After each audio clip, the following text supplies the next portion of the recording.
Good morning, ladies and gentlemen. How's your holiday season going? It's almost over. We're almost there. We get back to real life again. Just did some last minute shopping yesterday. And I'm the worst shopper. I don't. I'm good as a shopper in this regard. Throughout the year, I may be somewhere. Doesn't matter where, store, whatever. And I see something that I go, oh, so-and-so would like this. Oh, Pat would like this. Bill would like this. Cindy would like this. Pete would like this. Whatever, whoever, it doesn't matter. And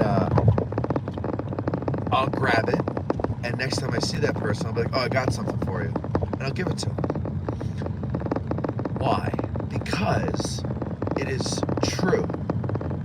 It is genuine. And it is random. Which means it will mean more to the receiver, in my mind, because it means more to me when I get a gift that way. When I'm compelled to give a gift because of a calendar date, I don't know if it's the pressure, I don't know what it is, but I can't think of it ahead of time. And I tell people, tell me what you want or you're getting nothing. And I also tell them, I don't want anything. They say, what do you want? I go, nothing. I can afford to get whatever I want. What I can't afford, I couldn't ask you to give me as a gift, so it's stupid. I want nothing. Just, leave me alone, basically, on Christmas is what I want. I want you alone. But that they drag me out. So anyway. But sometimes I'm actually good within the 7 days leading up to the event. So oftentimes people's Christmas presents are literally in the mail because I ordered it the week before Christmas, and of course, it's not going to get there in time usually, because I don't have the time to go to a store. But I took the time yesterday, went to a couple stores. I had the idea, so I'll get in the Christmas spirit, so to speak, right before Christmas. Because why? Because it's Christmas. Not November, not even early December. The week leading into, and it's even late in that week. So it's more like 4 days or so, 4 or 5 days before Christmas. So I did some Christmas shopping yesterday. Got my dad some stuff, I got my niece something, and I got my nephew something. I gotta get a couple more things today, and then I'm done. How are you doing with your Christmas shopping? Is it done? What kind of a shopper are you? Some people are so Cindy and I were talking about it, and she was asking me, what does your mom want? I was thinking of getting her this. What does your dad want? Well, I don't know anything about him. But, finally I said, Cindy, I don't care. I said, I don't care. My entire adult life, I've been trying to figure out what these people like, and they like nothing I ever give them. They won't tell me what they like. They won't tell me what to give them. I don't care what you give them. Whatever you can think of probably will do better than whatever I've ever thought of. I got my mom Chanel No. 5 for Christmas 5 or 6 years in a row until she finally had the heart to tell me she hates Chanel No. 5. Now, I was a little kid then, but my point is, I don't know what to get people. Especially when it's like you have a deadline to get people in. So I finally just said to Cindy, I was like, I don't care about Christmas. I'm dragged into Christmas. If it were up to me, I would keep working. I'm kind of like Scrooge. I'd keep working. It's a waste of time. You got 2 weeks where you can't do anything because everybody's got Christmas crap to do. I'm a real humbug about this stuff. And I could see it kind of surprised her. And I said, listen, you care, you go ahead, you want to do all this stuff, you go ahead, get a present, I'm sure it'll be nice, and that's it. You want money for it, you let me know, whatever, but please take that off me. I have to think about what people want or what people might like every day of my job. And then I have to make it. I can't, I don't have the mental capacity to think about that by December 25th. I'll do it throughout the year. And I like doing it throughout the year. But you don't get credit for that. People talk about, well, he sucks at Christmas presents. He sucks at birthday presents. He sucks at Valentine's Day presents. But he's really good at random presents throughout the year. You never get credit for that. But that's what I like to do. So, Merry Christmas. No, I get in the mood for it twice during the Christmas season. Once to do the Christmas show, and there it's more to spoof Christmas. And then another time is, probably like yesterday up until Christmas. So what is that? It's Thursday, Friday, Saturday, Sunday, and then Monday. 5 days. Yeah, 5 days before Christmas I start to get in the mood. But I was also that way with like papers in school. If I had a paper due all semester, I knew the due date. I didn't even scratch the surface for maybe a week and a half out.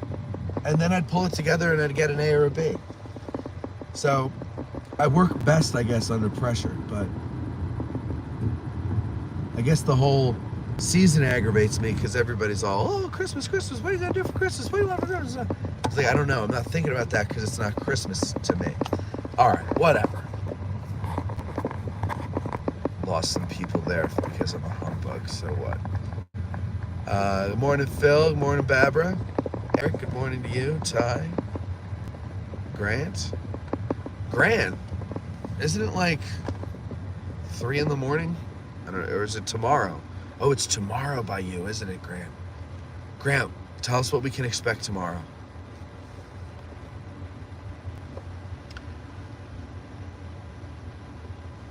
Are you at McPherson Ridge, Eric? I'll come up there. That's where I'm going anyway. Morning, Jennifer. Morning, Marcia. Josh, good morning to you, sir. That rattle, I know, that rattle is annoying. It's this, hold on, sorry, my arm is in the way. I don't think it really helps this way, but it's no, it probably doesn't help. I have the phone on an arm that's suspended from the mirror, and it doesn't have a stabilizer or anything, so that's what the rattle is. It's annoying, I'm sure, but I don't have to listen to it.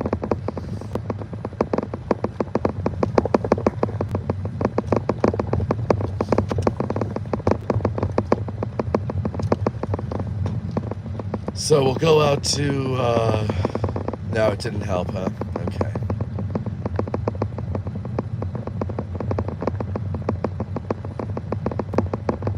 I wonder if I extend it. That probably makes it worse, doesn't it? Did that make it worse? Yeah, I bet it did. It looks like it. Yeah, okay, let's go like this. I will, it's gonna be shaky until I can stop, so.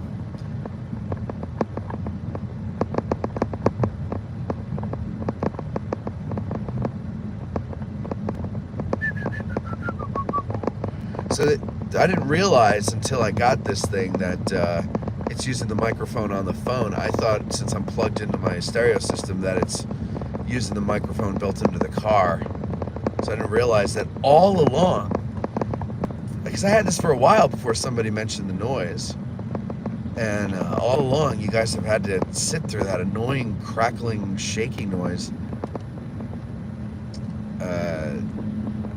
Yeah, that's annoying.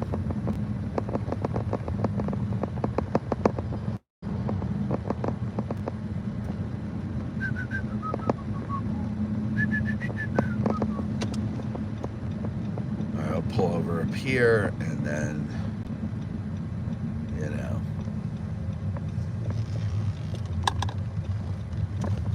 there's Eric. pull in the lot here and say hi to him.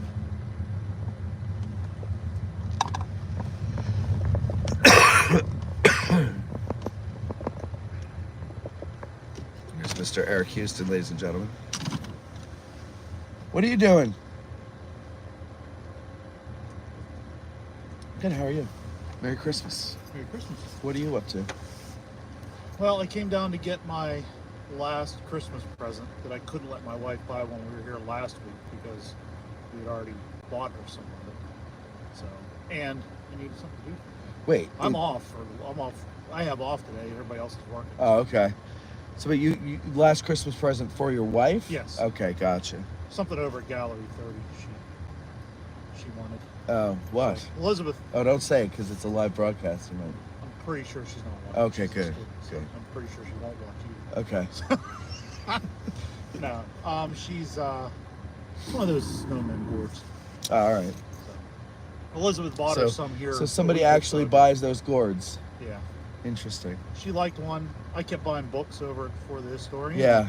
She's like, well, I'm going to buy one of those snowmen. And then she went to buy one, and I told her, I said, don't waste your money on that. That's stupid. Only because You wanted to get it. Elizabeth had already bought her some. Oh. And then there was another one that we decided we wanted to get. Okay. All right. But I had a day off, so I'm walking in the footsteps of William Frazanito. Oh, very nice. Very nice.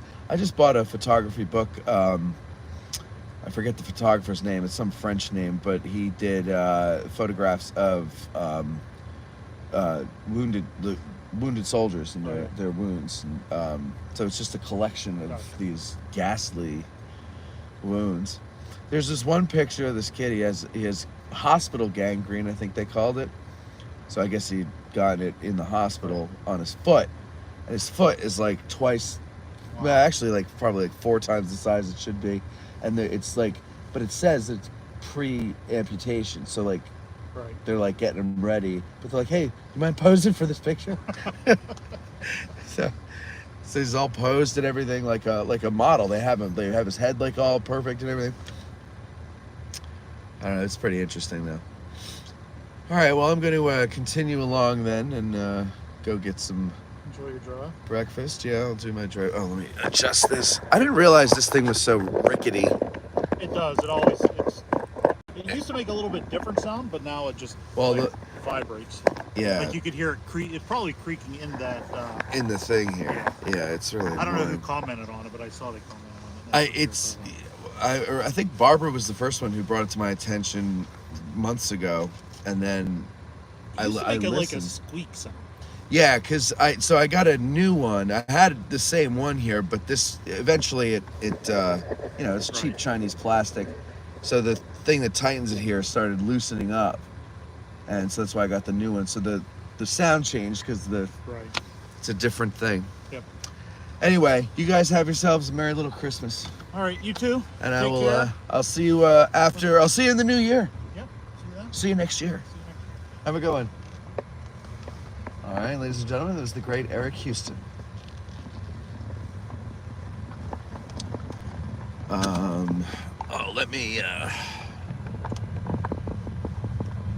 Let me do this here. Let me stop.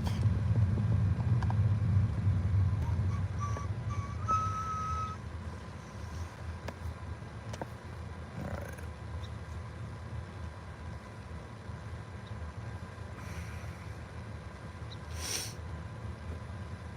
Where did I go? Okay, so Josh says, hey Matt, think I'm slowly convincing my father to be a patron. Good, Josh, I need the help. Pete, we got the rattle out of the way there. Grant, leave it to the last minute every time. Got 2 days to figure it out. Yep.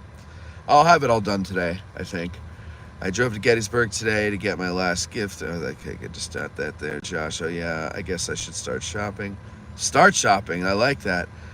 Phil says, Lynette says, Merry Christmas, Matt. Thank you, Lynette. Merry Christmas to you too. Phil, thank you. I don't know if you saw my reply, but thank you for your nice message on Patreon. Jumpmaster jumped in for a like and wish all the best. Got to run though. Well, thank you for the jump in there, Jumpmaster. If anybody's going to jump in for a like, it should be a Jumpmaster. It looks like an Erica. It interrupts your humbuggedness. Yeah, Christmas does. Yes, it does. yeah, all things that I see as mass hysteria, I want nothing to do with. So like when there's everybody's interested in a band, I want nothing to do with it. When everybody's talking about a TV show, I want nothing to do with it. And holidays or events, like I think it's insanity to go to the beach Memorial Day weekend, July 4th weekend, or Labor Day weekend.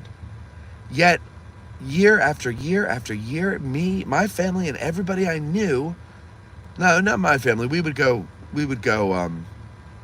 take a week late in July. But everybody else I knew was packing the car to go sit in the car for 2 to 3 hours for what should be an hour and a half drive, depending on which shore point you're going. I mean, it's longer if you go further south from where we were, but whatever. It could be up to 3 hours normally, and then with traffic, God knows what, so that they could sit on the beach for 2 days and then sit in traffic again to get back in time to go to work the next day. I never understood that. I still don't understand that. I don't understand wanting to go to Times Square on New Year's Eve. I don't get it. I just, the thought of being like everybody else creeps me out.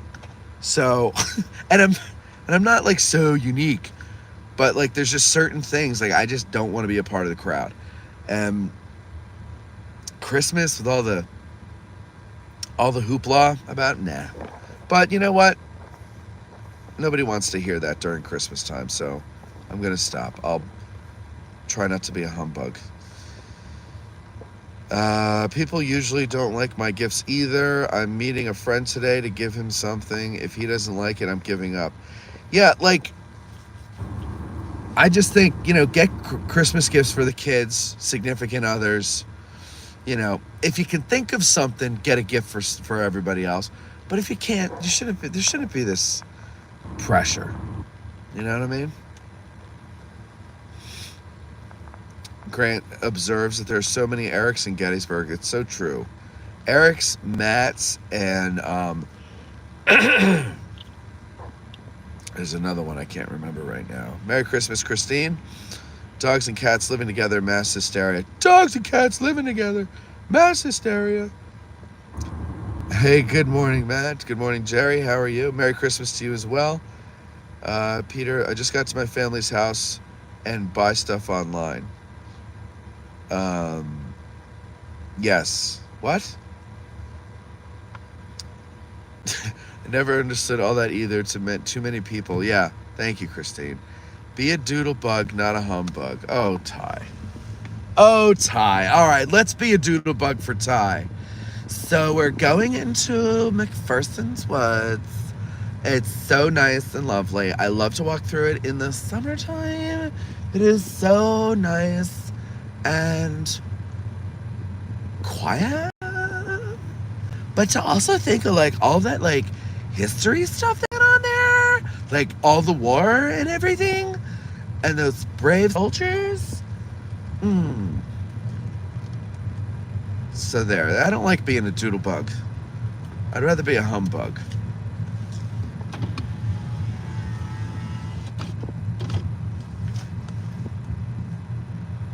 Interesting sky today. Sounds like a nasty cold, Matt. I hope it clears up soon. No, it's not a cold. It's my morning voice. When, so winter, you got the forced air coming in, and I forgot to put the humidifier on yesterday. And so when I wake up in the morning, I am as dry as the Mojave Desert. Or the Sahara. It really doesn't. Gobi, it doesn't matter which desert, really. Any desert. That's how dry I am. And I haven't eaten anything. I had I had a glass of water so far, but it's not enough yet. So that is just my normal morning voice. Knock on wood. I can't get a cold this year. I can't get sick, at least until the winter lectures are over.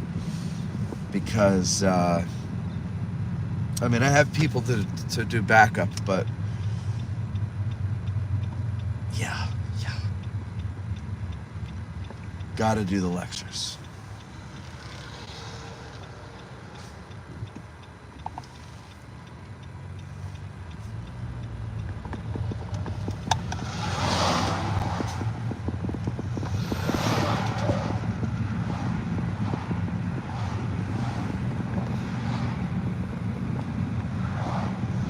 When does the snow start there? Well, Grant, God willing, there'll be no significant snow, but we've had it in November. It just depends. I can't remember if this is an El Nino or El Nina year and what that means for snow, but August I heard it's not going to be a bad winter. Here and now, it's going to be a bad winter. I follow this meteorologist, and he does like weather for the whole country. I think he does it weekly, like, you know, okay, so this week, if you're in the Northeast, you can expect this because we have this cold front coming down from Canada, you know, that type of stuff. But he explains it. It's pretty interesting. I can't remember his name. I would recommend it otherwise. But, so I watch him, and he's making it seem like it's going to be a pretty bad winter. But so far, we haven't had any snow. Thank God. Thank God. And, all right.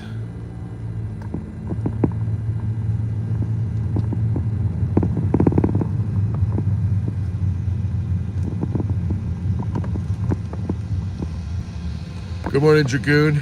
Merry Christmas to you. Gene is baking cookies.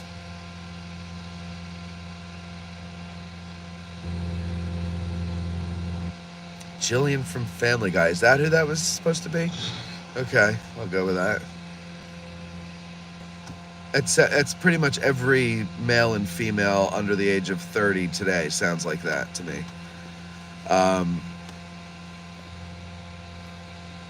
Grant, you don't know how we put up with what? The snow?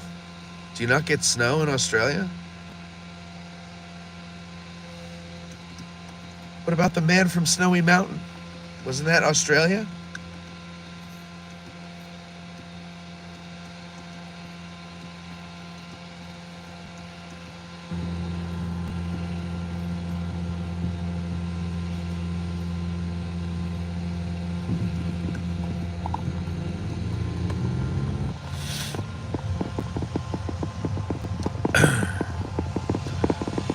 So, YouTube is amazing. Everything today is amazing. It's amazing that how connected everything is, but that's also the scary part. But you know, I'm a big fan of the Doors. That was the first band I think that I was really like obsessed with as a kid. And it's not because of Jim Morrison. A lot of people, you know, when they get into the Doors, it's because of Jim Morrison. And although I you know, he was a good singer and he had a presence. And when the movie The Doors was coming out, VH1, when it still played, I don't even know if it's still a channel, but when it still played music, was playing a lot of old Doors videos from like the Smothers Brothers and Ed Sullivan. And I remember the first time I saw them on, there was the Smothers Brothers show. They were doing Touch Me. And I was like, what is this weird song? And who is this guy with the leather pants singing with an orchestra? Like, it's such a weird mix. And, but I remember asking about them, and my dad told me about them. And so a couple of kids that worked for him were into the Doors, so they gave him like the best of and their greatest hits for me to copy, and I was obsessed ever since. But it was because of the organ, the keyboards. No other band used keyboards like the Doors, and they and you know, there are like Emerson, Lake and Palmer is a very heavy keyboard band, but still they used it like a keyboard. They used the organ like it was an organ. They used the synthesizer like it was a synthesizer. The Doors played, like Ray Manzarek played the organ like it was a guitar. And that's what I thought was cool. It was in the forefront, not in the background. Anyway, he played organs live. He would play, but never at the same time. It was always one setup. The first setup was the Vox Continental, which almost every band used a Vox Continental in the mid 60s. The Animals, the Beatles. It was that red keyboard with the reverse keys. The black keys are white, the white keys are black. Anyway, so like that's the organ he plays on Light My Fire and When the Music's Over and things like that. A lot of the songs. But that was not reliable on the road. It would break down often for whatever reason, and it was hard to find replacement parts or to fix, or someone who could fix it. Back then you didn't have like, you had roadies and, but I don't know if they had like techs like they do today on the road. So they found that that Gibson, the guitar maker, put out an organ called the Gibson G101 Kalamazoo. And that is the organ that was more durable, and so they use that live more than the Vox Continental, and it has a more robust sound anyway for a live performance. And then they had no bass player, so the Fender, the guitar company, made the Fender Rhodes, which is the electric piano everybody uses, but they also made for a short number of years the Fender Rhodes keyboard bass, which was basically the lower couple of octaves from a Fender Rhodes keyboard piano, with a little tweaking on it so that it sounded more like a bass. It gave a hum more than an attack when you would hit the notes. So that was the bass player, Manzarek's left hand, and then he played leads on the right. And I always thought that the combination of those organs and that keyboard bass were so cool. They don't make any of them anymore, so if you're gonna find them, they're vintage, which means they're not cheap. And I think, I've had two dreams since my youth. One was to have a horse, the other was to have that setup. And I think in the long term, the organ is the thing to pursue. The horse, I don't have my sea legs anymore, and I'm old, or I'm older, and I'm not exactly the most fit person you'll find. So, horse would probably lead to an early death at this age, and it's a monthly expense. Whereas if I get that organ for $6,000-$7,000, I got it, and then I'm done. But I'm kind of not really the type that likes to drop a lot of money on something, even if it's something I need. So, probably won't get it. But I hope to someday encounter someone who has that setup, who will just let me play once.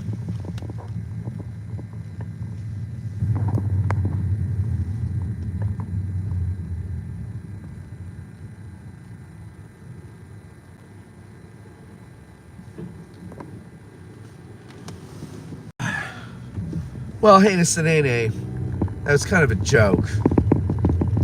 Because, the title is long, right? It's like, last, whatever, or at least in 2023, or something, I forgot what I said. And then the description it further goes on to say, unless something cool happens. Yeah, I mean, I have the time now to do it, so I'm doing it. But it's kind of a joke. David Spencer, we just get rain in England versus snowfall. David Spencer. I just watched the final season of The Crown, and I am very sorry about your relative Diana Spencer. What a way to go. What a way to go.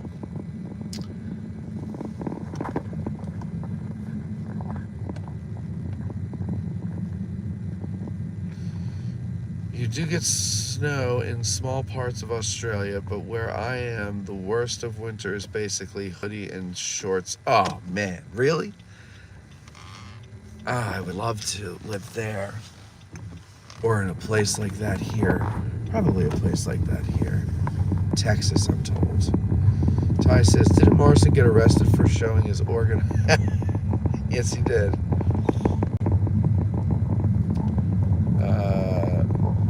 My riding instructor always said horses are a rich man's hobby. So true. I had to sell my horse years ago.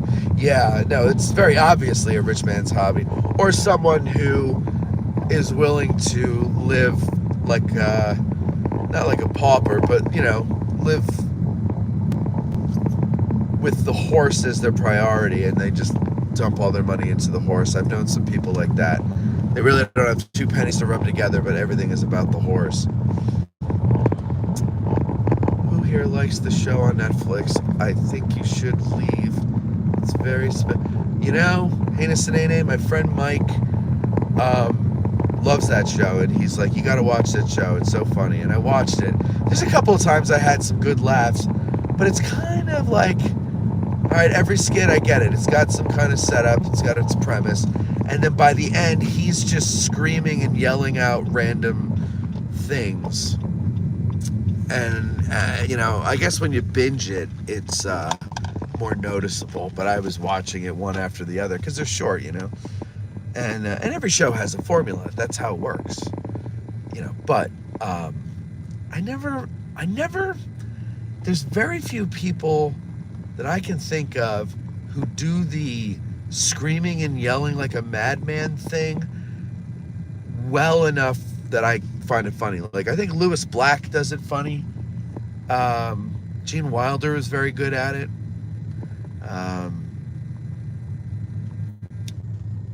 But there seems to be, like, with my generation, this thing where if I yell and just say a bunch of random things, that's funny. Just like how, like, the current generation of comedians are like, if I speak truth to power, like, that's funny.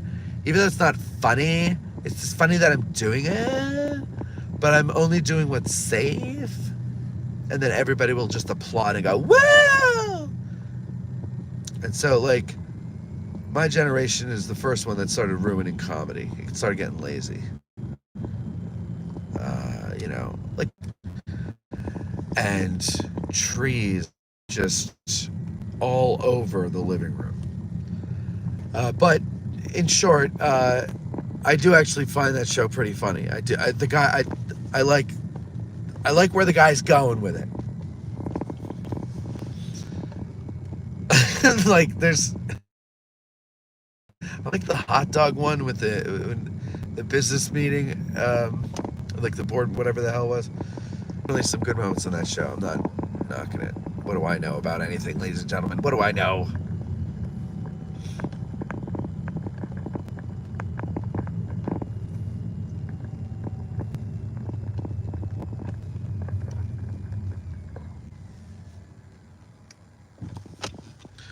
Ty Webb, that's exactly what I said. That's exactly what I said. Ricky Fowler, happy holidays to you. Dustin, good morning. The show we were talking about was I Think You Should Leave on Netflix. Sarn. I think that's Sarn. It's hard to see. Grant says this is the greatest live stream of someone driving around Gettysburg. Wow, I'm honored. No, it was not a Sam Kinison fan either. And you know what? That might be the first screaming comedian I saw that turned me off to the whole style.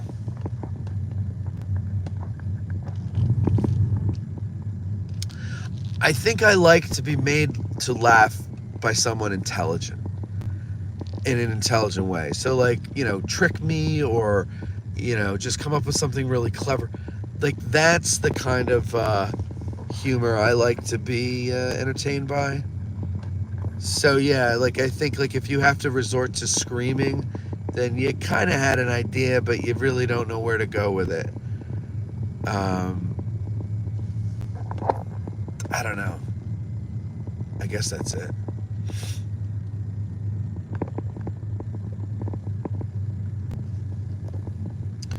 Hennessy says, morning drives are like the driving crooner if you can only find a way to make money with this. Oh, I tried, Hennessy. I tried. That's why I'm not doing them anymore. Yeah, it does sound like I have a cold, right? It's just my system moisturizing itself, finally. Okay, so let's see. We're going to go... I'm going to turn right after the PA Monument.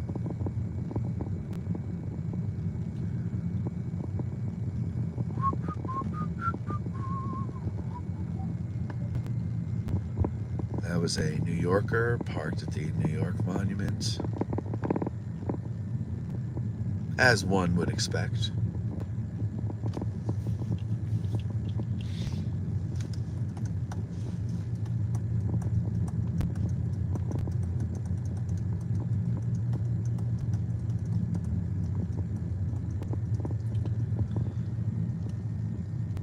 I've always loved this monument. It's such a iconic Gettysburg monument. Made it into the Family Guy when Brian and Stewie visited here. Of course, it was next to the Longstreet Monument and a couple of other ones that aren't even near it, but, well, you gotta condense things on a TV show. And at least they got actual Gettysburg monuments in there. Their point is not to do a historically accurate show. It's a cartoon, and they were making a point overall. I liked his cameo in Back to School, but wasn't the biggest fan either. Who, Rodney Dangerfield? Oh, yeah, Sam Kinison. Yeah. I thought Larry David Ranson, Curb Your Enthusiasm. Love Larry David. See, Larry David, that's my kind of humor. Because he gets loud too, but it's believable. It's not, and everybody gets loud back with him, and it's intelligent. Like, he's very smart. He's a very smart writer, and he has very smart actors around him who help him improvise these scenes.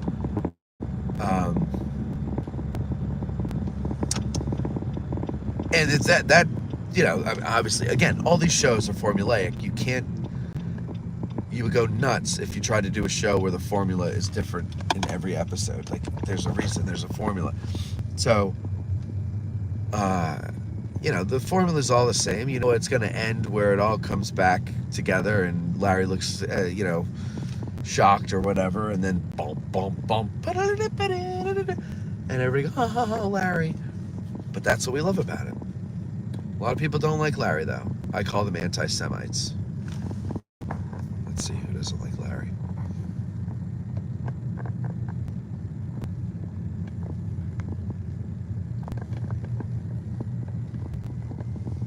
I haven't watched one of these on the TV before. Scenery is nice. Oh, yeah. Yeah, I never watched any of our stuff on a TV until Cindy and I moved in together, because I didn't keep a TV at home. I got rid of cable like 20 years ago, and no matter where I've moved, I've never gotten it again. And so I don't keep a TV.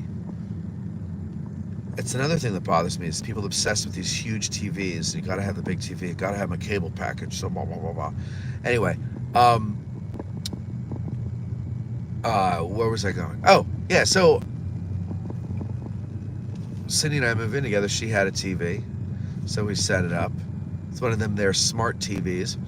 So, go into YouTube and start watching us on TV. Makes me realize I have to get better cameras for the studio, number one. Yeah. But, yeah, I looked at one of these and I was like, oh, yeah, look at that. Scenery does look nice. I can't watch these all the way. I can't stand listening to myself talking like a freaking lunatic.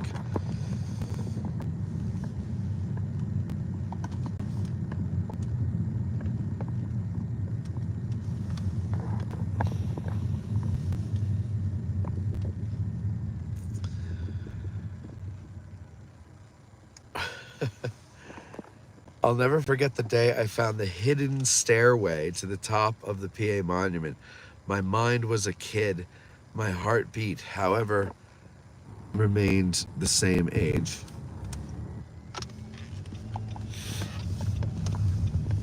Yeah,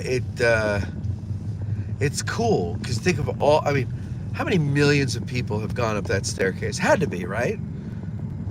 Since that monument was put up, had to be millions of people that have gone up there. Some of them perhaps veterans.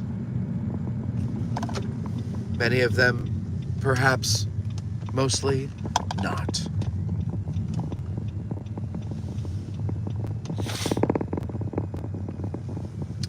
We're on Callgrove Avenue. Oh yes, that's right, Ty. Festivus is tomorrow for all of you who celebrate. So happy Festivus to all of you.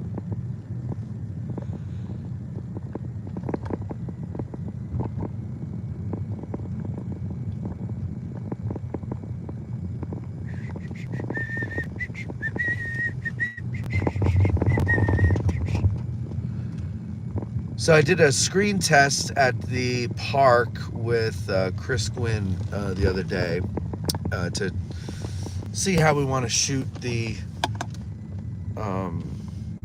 lectures. And I think I actually got away where, because I know one complaint that people had was couldn't really see the visuals. Now, there is a way to do it where the visuals appear on the screen.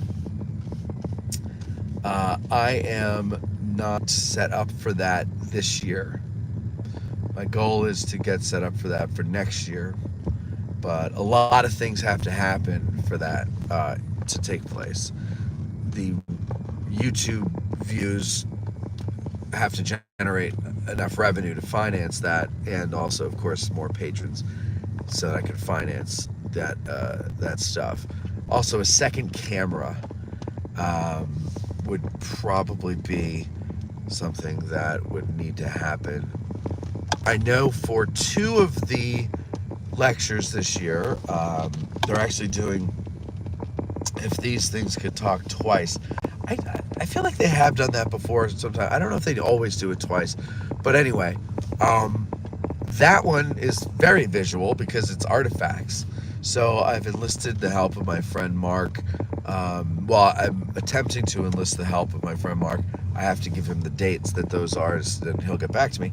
But that will be a 2-camera shoot. I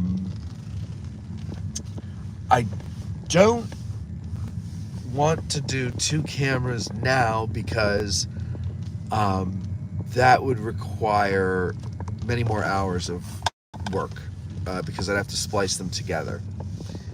And I also don't want to have the presenters submit their visuals to me because they'll have to remember to do it and they may not remember in time, and B, that's more work that I don't have time to do.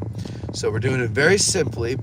The presenter and the screen are going to be in the shot together, and the screen is visible because we did something that I can't believe no one thought to tell them to do, and that is to turn the lights that are shining on the screen off so that the slides are more easily seen. Problem is, I didn't like the way the light cast a shadow on the face of the presenter, and I'm wondering if it's okay if I brought a fill light in. I don't know if that would be welcomed or not. And then I don't want to set up a whole bunch of stuff there and then obstruct the view of the audience who's there, so it's like I got a fine line I gotta walk here. And of course, that's January 6th is the first one. And, I'd like to be working more at this with Chris now, but I got to go to Jersey. He's got to go to Massachusetts for Christmas. And so, it gets in the way of things, man. It gets in the way. But we'll figure it out. We'll iron it out as the season goes on. And we'll have, by the end of the season, I'm sure we'll have it pretty much figured out. But you shouldn't have a problem with the audio.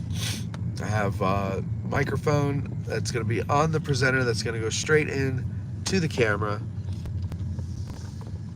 And whatnot. Even miking the audience. Now, that's really just to get their laughter and their applause or whatever. We're not going to do the question. I'll probably record the questions, but most likely I will not broadcast those unless there's some really good ones, which there rarely aren't.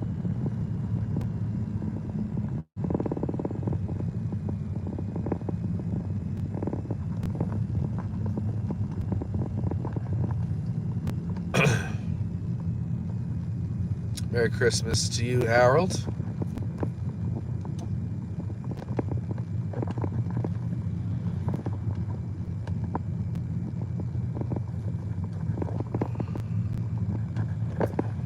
All right.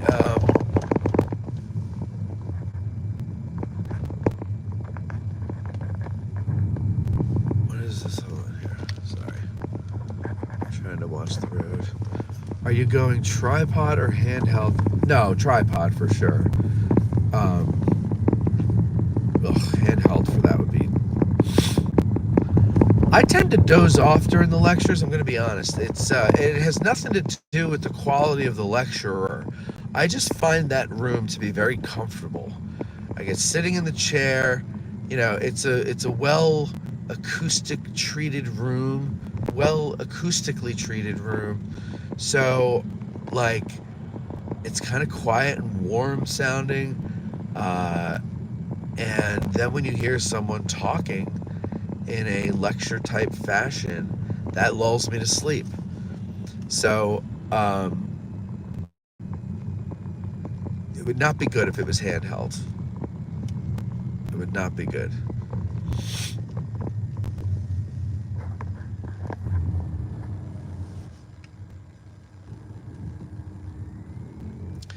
Anything you do is a huge leap in quality from those nightmare recordings. I'm so glad you're involved.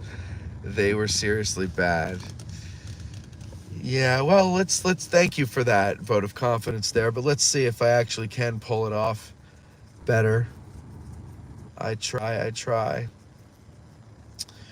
I think the key is, whatever you do, you have to understand, at least at an intermediate level, the equipment that you are using and what it can do and why you want to do it this way sometimes and that way another time. And so I just bought this camera. I've been playing with it. I've been watching videos on it. But you got to put it into practice and actually get out there and get experience.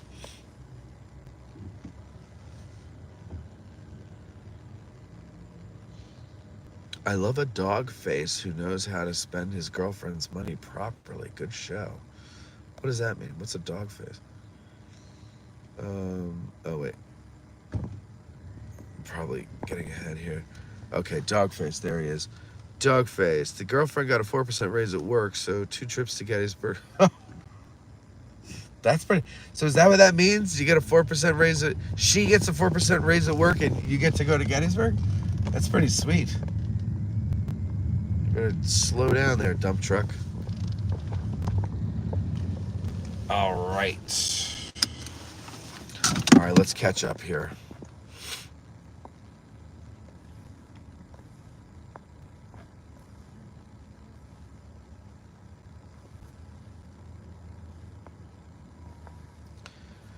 All right, so yeah.